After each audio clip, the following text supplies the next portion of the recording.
Mayong paglatagaw mga amigos, karong adlaw mo suroy ta dito sa Capitol kay mag-update ta sa BRT o Bus Rapid Transit.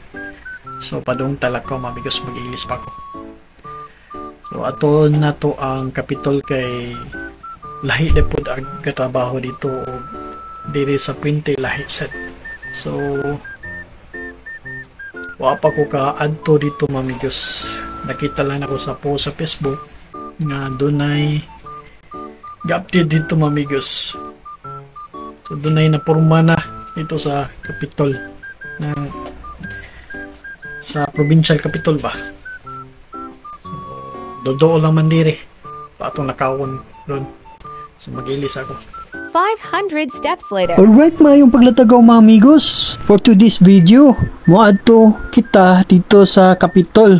Tanawon na to ang porma dito sa BRT. Naana dita sa Bisline mga amigos. Ug maglakaw ra tangad to kay duol laman kay sa amua. Ug naabot na gyud ta sa dalan paingon sa Capitol. Ug makita na gyud nato sa unahan nga dunay tubo nga nagbarog nga bawog ang porma. Duola kayo ni sa amua, pero murag pila na sad ka tuig nga wala na ko kasuroy diring dapita.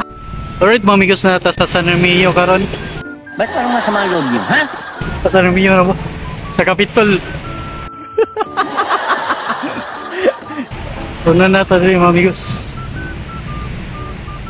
Grabe ka traffic mga amigos.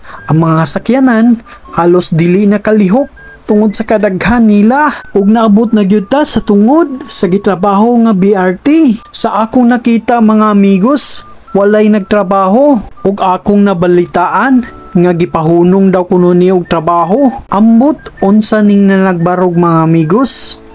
Mao na sigay kuan sa BRT. Pero dihang dapita, dunay na nagtrabaho mga amigos. Naay nakita nako ay na naglingkod ang uban babaw sa dump truck. Ug diri sa unahan mga amigos, makita nimo ang nagpundok nga mga dagkong tubo nga gipamputos pa og plastic. Medyo dako-dako pa day gyud ni siyag trabahoon mga amigos. Kadagko day sa tubo no. Murag stainless siguro na. Ug naana day tatungod sa Capitol mga amigos. Dugay na kay ko sa Cebu ba nagpuyo, pero wala pa jud ko kaanha sulod sa Capitol ug unsay porma dia sulod mga amigos. O padung na dita uli mga amigos, maora to. Bye bye.